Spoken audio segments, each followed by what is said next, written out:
प्रश्न संख्या 1, खाली स्थानों को भरें। तो प्रश्न 1 का क्या है? 5 का पहला अपवर्त। तो 5 का पहला अपवर्त क्या होगा? तो अपवर्त मतलब गुणज। तो 5 का पहला गुणज यानी 5 गुने 1 कितना होता है? 5। तो देखिए 5 को 1 से गुना करते हैं तो 5 आता है। तो 5 का पहला अपवर्त 5 है। ठीक है। 5 को 2 से गुना करते हैं तो कितना आता है? 10। तो 5 का दूसरा अपवर्त क्या होगा? 10। ठीक है। 5 का तीसरा अपवर्त यानी 5 गुना 3 15। तो यहाँ पे पहला अपवर्त पूछ रहा है तो 5 गुना 1 करेंगे तो 5 गुना 1 5। तो 5 का पहला अपवर्त 5 है। 8 का दूसरा अपवर्त। तो 8 का दूसरा अपवर्त तो दूसरा अपवर्त यानी दूसरा गुणज। तो 8 गुना 2 करेंगे। ठीक है। दूसरा अपवर्त जब भी पूछे किसी का तो 2 से गुना करेंगे। तो 8 गुना 2 कितना होगा? 16। तो यहाँ पे हम 16 भरेंगे यानी 8 का दूसरा अपवर्त 16 है। 4 के प्रथम 2 अपवर्त। तो 4 के प्रथम 2 अपवर्त कौन कौन है? तो देखिए 4 गुने 1 4, 4 गुने 2 8। तो 4 के प्रथम 2 अपवर्त यानी सबसे पहला तो 4 हो गया, 4 गुने 1 4, और दूसरा हो गया 4 दूना 8। यानी 4 का प्रथम 2 अपवर्त 4 तथा 8 हैं। 6 का प्रथम 3 अपवर्त। तो 6 का प्रथम 3 अपवर्त यानी 6 गुना 1 6, 6 गुना 2 12, और 6 तिया 18। तो 6 के प्रथम 3 अपवर्त यानी 6 के प्रथम 3 गुणज कौन कौन हो गया? तो 6 का पहाड़ा देखिए 6 गुना 1 6, 6 का 6, 6 दूनी 12, 6 तिया 18। यानी 6 को 1 से गुना करेंगे तो ये हो गया पहला अपवर्त। 6 को 2 से गुना करेंगे तो ये हो गया 12 दूसरा अपवर्त। और 6 को 3 से गुना करेंगे तो 6 तिया 18। यानी प्रथम 3 अपवर्त हो गया 6 12 तथा 18। प्रश्नों के उत्तर दें। प्रश्न 2 में है प्रश्नों के उत्तर दें। तो प्रश्न 2 का क, 4 के प्रथम 4 अपवर्त्यों को लिखें। ख में है 10 के प्रथम 5 अपवर्त्यों को लिखें। ग 9 के प्रथम 7 अपवर्त्यों को लिखें। तो इसको हम कॉपी में लिखेंगे।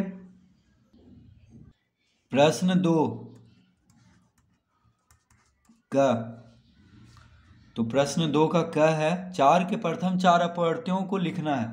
तो देखिए 4 के प्रथम 4 अपवर्त मतलब 4 के प्रथम 4 गुणज। तो 4 का गुणज सबसे पहला कौन होगा? तो 4 गुना 1, ठीक है, कौमा 4 गुना 2, ये हो गया देखिए पहला। तो 4 का प्रथम अपवर्त होगा 4 गुना 1, 4 का पहला अपवर्त 4 गुना 1, दूसरा अपवर्त 4 गुना 2, फिर तीसरा हो जाएगा 4 गुना 3, और चौथा हो जाएगा 4 गुना 4। तो 4 के प्रथम 4 अपवर्त 4 गुना 1, 4 गुना 2, 4 गुना 3, 4 गुना 4। ठीक है। तो कौन कौन हो जाएगा? देखिए 4 गुना 1 4, ठीक है, कौमा देंगे 4 दूना 8, 4 तिया 12, 4 चौक 16। ये हो जाएगा इसका उत्तर। तो प्रथम 4 ही पूछ रहा था इसलिए बस 4 ही लिखेंगे। 4 गुना 1, 4 गुना 2, 4 गुना 3, 4 गुना 4। तो ये हो गया क का उत्तर 4 8 12 16। ख 10 के प्रथम 5 अपवर्त। तो देखिए 10 गुना 1 हो गया 1, फिर 10 गुना 2, 10 गुना 3, 10 गुना 4, और 10 गुना 5।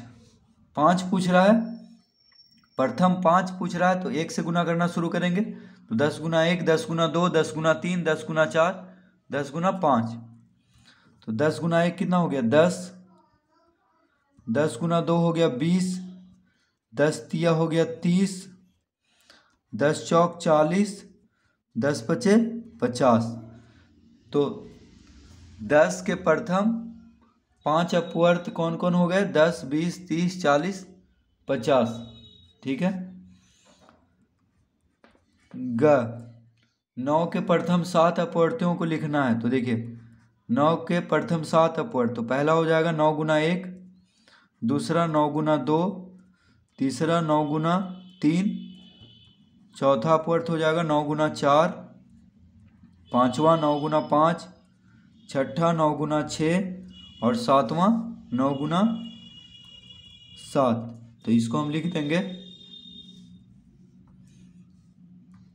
9 गुना 1 9, 9 दूना 18, 9 तिया 27, 9 चौक 36, 9 पचे 45, 9 छक 54, 9 सते 63।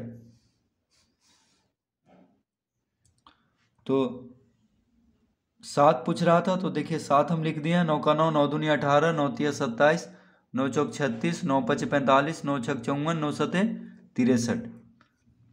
तो जब भी अपवर्त पूछे किसी भी अंक का, तो उसका पहाड़ा लिख देंगे जितना बार पूछ रहा है।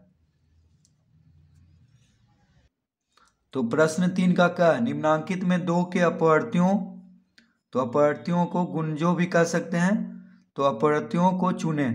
तो 2 का अपवर्त इसमें कौन कौन है।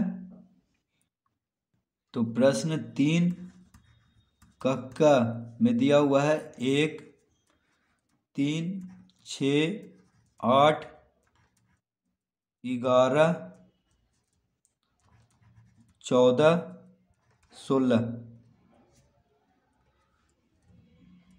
ये दिया हुआ है। ठीक है, अब कह रहा है कि इसमें 2 के अपवर्तियों को चुनना है। तो 2 के अपवर्तियों मतलब 2 के गुणज, यानी 2 के गुणज यहाँ पे देखिए 2 के पहाड़ा में कौन कौन आता है, तो 6, तो 6 लिख देंगे इसका उत्तर। फिर 2 के पहाड़ा में 8 आता है, तो ये हो गया 2 की अपवर्त। फिर 14 भी आता है 2 के पहाड़ा में, तो ये भी लिख देंगे। देखिए 16 भी आता है, यानी 16 भी 2 से कटता है। तो 6, 8, 14, 16 इसका उत्तर होगा। तो प्रश्न 3 का क्या मैं कह रहा था कि निम्नांकित में 2 के अपवर्तियों यानी 2 के गुणजों को चुने। तो देखिए 2 के गुणज कौन कौन है, 2 तिया 6, 2 चौक 8, 2 सते 14, 2 अठी 16। तो 6, 8, 14, 16 2 से कट जाता है, तो उसी को बस लिख देना है। और देखिए 1, 3, 11 ये सब क्या है, 2 से नहीं कटता है, तो उसको हम नहीं लिखेंगे, यानी वो सब 1, 3, 11 क्या है, 2 के अपवर्त नहीं है। प्रश्न 3 का ख, निम्नांकित में 3 के अपवर्तियों को लिखें। तो ख में कौन कौन दिया हुआ है, 1, 3, 6, 8, 11, 14, 15, 17, 18। तो इसमें क्या चुनना है, 3 के अपवर्तियों को, यानी 3 के गुणजों को। ठीक है, तो देखिए 3 से कौन कौन कटता है, यहाँ पे 3 के पहाड़ा में कौन कौन आता है। तो सबसे पहला तो 3 हो गया, 3 गुना 1 3 होता है, तो 3 को लिख देंगे। फिर कौन है, 3 के पहाड़ा में 6 है। फिर 3 पचे 15, तो उसको भी लिख देंगे। 3 छक 18, तो 3 के गुणज कौन कौन हो गया, 3, 6, 15, 18। ठीक है, इसमें देखिए 3 से कौन कौन यहाँ पे कट रहा है, 3, 6, 15, 18। और कोई 3 के पहाड़ा में नहीं आता है, देखिए 1 भी नहीं आता है, नहीं 8 आता है। 3 से ये सब नहीं कटता है, 11 भी 3 से नहीं कटता है, 14 भी नहीं कटता है और 17 भी नहीं। तो बस जो जो 3 से कटता है और जो 3 के पहाड़ा में आता है उसको लिख देंगे। तो यही हो गया 3 के अपवर्त। प्रश्न 4 का क्या, 4 के अपवर्तियों जिसको कि गुणजों भी कहते हैं, कह रहा है 4 के अपवर्तियों को लिखें जो 13 से अधिक एवं 21 से कम है। ख में है 7 के अपवर्तियों को लिखें जो 10 से 30 के बीच हैं। तो एक एक करके हल करेंगे। तो प्रश्न 4 का क्या, तो कह रहा है 4 के अपवर्तियों को लिखना जो 13 से अधिक। तो देखिए 13 से अधिक 4 तिया 12, 4 के पहाड़ा में देखिए 4 तिया 12, 13 से कम है, यहाँ पे कह रहा है 13 से अधिक। ठीक है, तो क्या होगा, 4 चौक 16, तो इसका उत्तर हो जाएगा 16 और 4 पचे 20, 20 देखिए 21 से कम है, तो 16, 20 प्रश्न 4 का उत्तर हो जाएगा। कह रहा है यहाँ पे 4 के अपवर्तियों को लिखना है जो 13 से अधिक हो, तो देखिए 13 से अधिक 16 है, ठीक है, क्योंकि 16 से और कोई 16 से छोटा संख्या नहीं है जो 13 से अधिक हो और 4 के अपवर्त हो, ठीक है। 4 तिया 12 के बाद 4 चौक 16 होता है, तो 12 13 से कम है इसलिए 12 नहीं लिखेंगे, 13 से अधिक कह रहा है इसलिए 4 चौक 16, 4 पचे 20, अब 21 से कम कह रहा है तो 4 पचे 20, 4 छक 24 हम नहीं लिखेंगे क्योंकि 21 से ज़्यादा नहीं, 21 से कम, तो 4 पचे 20 यानी 16 और 20 हो गया।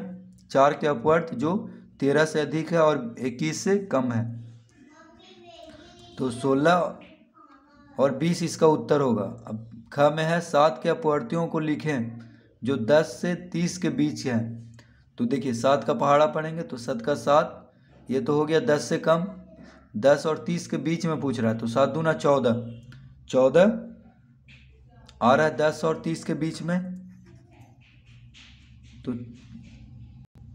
7 दूना 14, 7 या 21, 21 भी 10 और 30 के बीच में है, 7 चौक 28, 28 भी 10 और 30 के बीच में है। अब 7 बचे 35, 35 देखिए 30 से ज़्यादा हो जा रहा है इसलिए 35 हम नहीं लिखेंगे, तो बस इसका उत्तर होगा 14, 21, 28, क्योंकि यहाँ पे कह रहा था ख में, प्रश्न 4 का ख में क्या कह रहा है, 7 के अपवर्तियों को लिखना है जो 10 से 30 के बीच है, तो देखिए 10 से 30 के बीच में बस 14, 21, 28 है जो 7 से कटता है, यानी 7 के अपवर्त है, 7 के गुणज।